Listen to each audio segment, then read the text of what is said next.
ابو الانبیاء کس پیغمبر کو کہا جاتا ہے؟ آپ کے سامنے 3 آپشن ہیں۔ ابو الانبیاء حضرت ابراہیم علیہ السلام کو کہا جاتا ہے۔ ذبیح اللہ کس پیغمبر کو کہا جاتا ہے؟ ذبیح اللہ کس پیغمبر کو کہا جاتا ہے؟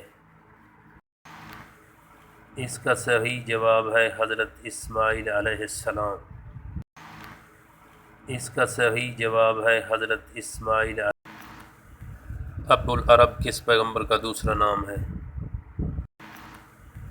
ابو العرب کس پیغمبر کا دوسرا نام ہے؟ اس کا صحیح جواب ہے حضرت اسماعیل علیہ السلام۔ اس کا صحیح جواب ہے حضرت اسماعیل علیہ السلام۔ آدم ثانی کس پیغمبر کو کہا جاتا ہے؟